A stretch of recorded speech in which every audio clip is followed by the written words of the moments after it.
There's a thing from bodybuilding.com. They said on license plates, it says eat, train, sleep, repeat. Eat, train, sleep, repeat. And that's what we do.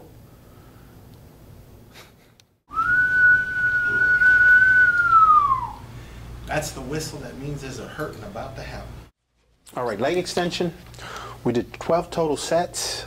We did a variety of things. You know, first thing we did a set of 30 and a set of 20. High rep, intense. We didn't take any rest in between them. From there, we went into progressives. What progressives are partial reps into full reps. We did it from the concentric position and the eccentric position. The purpose of that is to make sure the muscle is thoroughly worked from insertion to origin.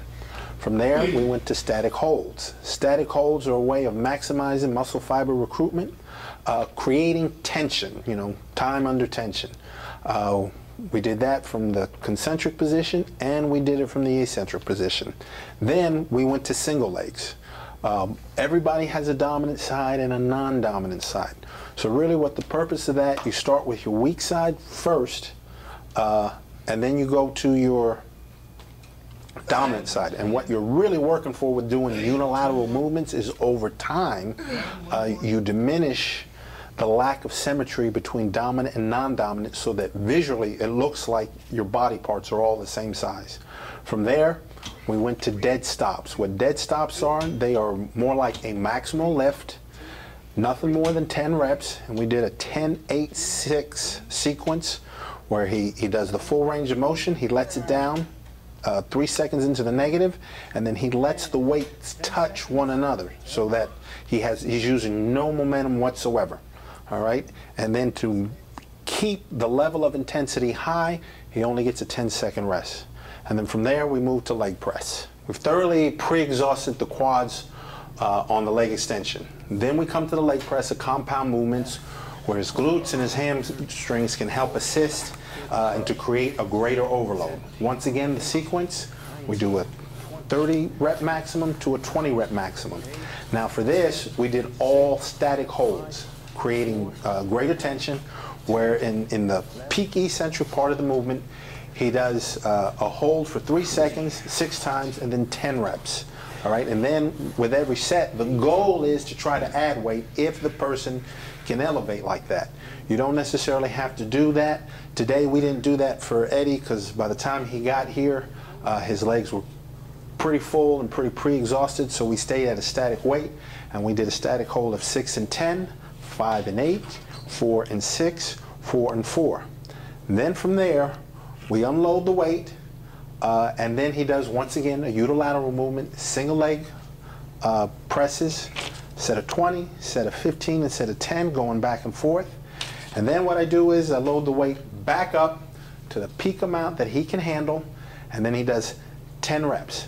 And once again, it's slow on the eccentric. We didn't do any holds, but a nice controlled movement, no jerking, no tugging, flexing the muscle up and down. The only time he rests was the time for me to add weight. And then he did 8 reps. I added 90 more pounds, and he did 6 reps. And that basically completed the whole of his quad workout. And then from there, we went to hamstrings. For this particular workout, for hamstrings, started with a seated leg curl. Did it for this particular workout because our primary was quads, our secondary was hamstrings. So you'll notice the volume that he's doing for hamstrings isn't as great as quads. On another workout, we would probably start with hamstrings, and we might start with lying hamstrings so that it's easier to do a single leg lying hamstring than it is a seated. So if you notice on this format, we started out with the same sequence, a set of 30, then a set of 20. We also went into our progressive from the concentric position and progressive from the eccentric position. That's the partial reps into full reps. Then from there, we went back into the static holds. We did a 6 and 10, 5 and 8, 4 and 6, 4 and 4. And then we went right into the dead stops, just as we did. And if you notice how he's doing them, slight pause in the peak concentric movement. He let it up easy, brought the weight to a complete stop, paused a second, and did it again. And once again, we did the 10-8-6 format. Once we completed that, we went from seated to single leg. Some of the biggest mistakes people make. Two things people make with the hamstring. One, they don't do the full range of the motion, especially getting into the eccentric portion of it. The next thing, if you notice, he has his toe pointed down. What happens is a lot of people will have that toe up at 90 degrees at the ankle, and they'll pull the first third of the movement with their calf. If you also noticed, you never really saw his hips move. Well, when you start moving your hips, you start pulling with the hip and then the calf, and then your hamstring is only working about 30% of the movement. If you look at Eddie when he's going through his quarter turns and he hits his side chest shot, his hamstrings look almost as big as his quads do. And when you develop your hamstrings, they get what's called the hang. Well, people who have a hang, it's not just genetics, it's their ability to relax their hips, keep their calf out of the movement. You point the toe without really flexing the calf, you relax and you pull that hamstring. Another mistake a lot of people make, they don't do a lot of volume with their hamstrings. Actually, there are people out there, most people do more sets for their biceps than they do for their hamstrings, and it shows. The worst thing for a competitor is you turn to the side. If you don't have proper hamstring development, you disappear. It looks like somebody chopped half your leg off. Hamstrings, if done properly, they will feel like they're about to spasm. It's extremely uncomfortable. If you notice, he started at 30 pounds. The heaviest he ever went was 50. Because that's all you really need for this particular movement. Seated hamstring curls, you can go a little bit heavier. Also heavier movements you can do with hamstring or straight leg deadlifts. But if you're doing your line curls correctly, your vertical leg curls correctly, you're just not going to handle a lot of weight, and it's really not necessary, not for a hamstring. It's a two belly muscle.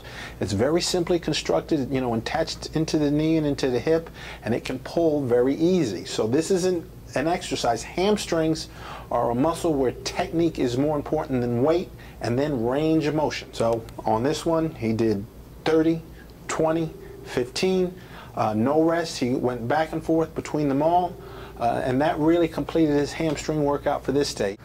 All right, 17 sets, 206 reps in 18 minutes. And well, you're getting tired. Total time for the workout was 41 minutes. We're done. Yeah, we're done. What, you want more? Yeah, 38 sets, 558 reps, and 41 minutes. That's pretty good. Hopefully for these next ones, though, you'll be in better shape. And okay?